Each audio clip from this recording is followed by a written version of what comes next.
Why is Lake Huron so happy? Because it's proud of Northeast Michigan, where students are doing amazing projects like making underwater robots to investigate invasive species, testing water quality in local watersheds, creating park signs for ecotourism, and making hundreds of gallons of sweet, sweet maple syrup. But why do these projects make Lake Huron so happy? They were all made possible through the Northeast Michigan Great Lakes Stewardship Initiative, which is building the environmental stewards of tomorrow by engaging youth in amazing projects today. What does that mean?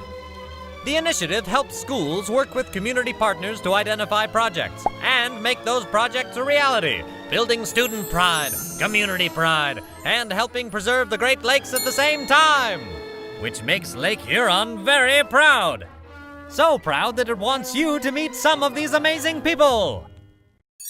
Greetings from the Thunder Bay Watershed, where these 5th graders from Sanborn Elementary built ROVs, remotely operated vehicles, from scratch, and are using them to film and study invasive species in Lake Huron with the Thunder Bay National Marine Sanctuary.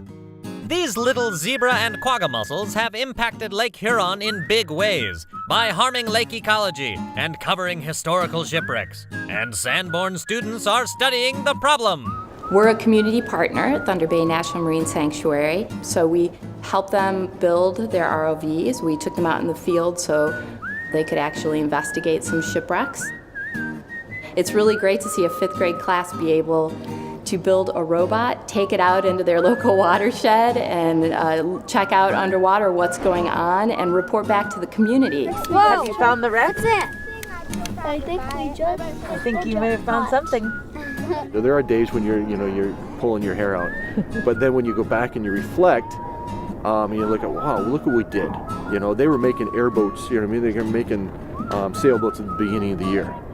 And they were struggling with sailboats with a piece of straw and clay and a piece of paper, and they were frustrated, like, I can't do it. And then here they are. They've got a $2,500 ROV they've built from scratch, and they've got it out here in the water, and it's working.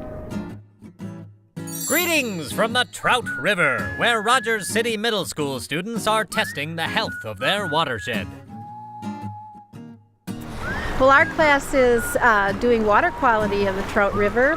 Trout River is a river that runs right through our town. It's within walking distance from our school, and we're checking it for quality. No testing has been done on this river before, so we are the first ones to collect data on the river.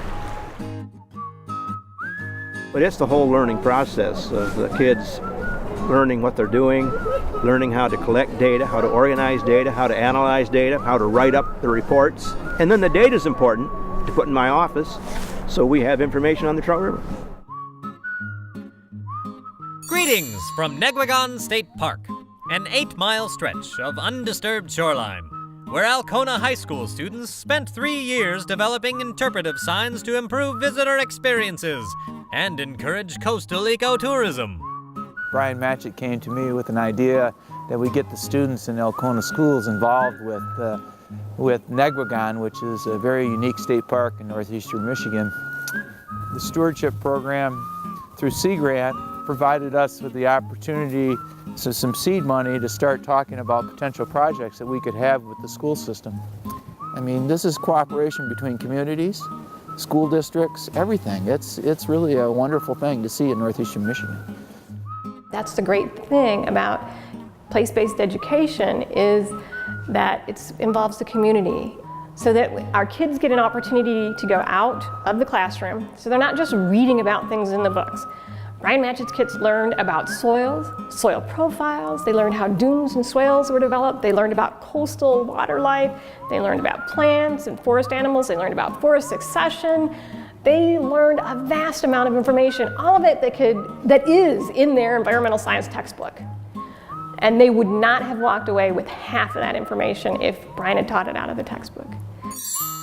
Welcome to the Sugar Shack at Alcona High School. We collect sap to make our own maple syrup. It takes 40 gallons of sap to make 1 gallon of maple syrup. This year we made over 175 gallons of maple syrup.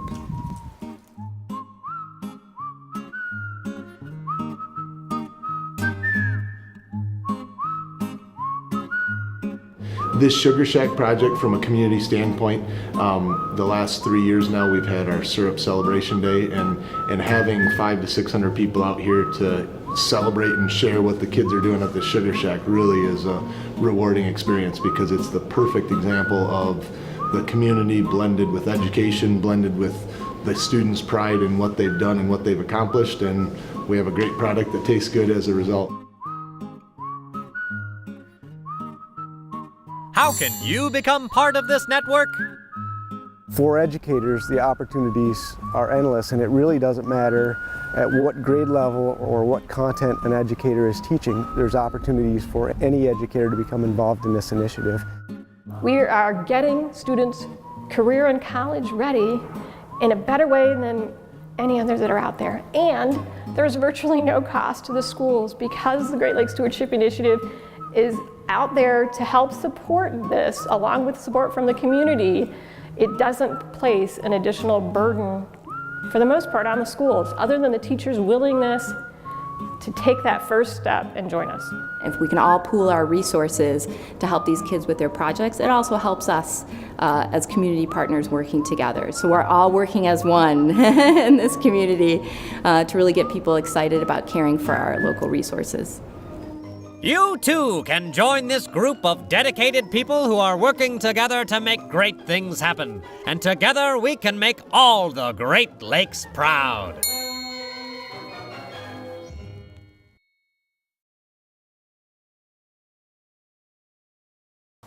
Sisbro Studios.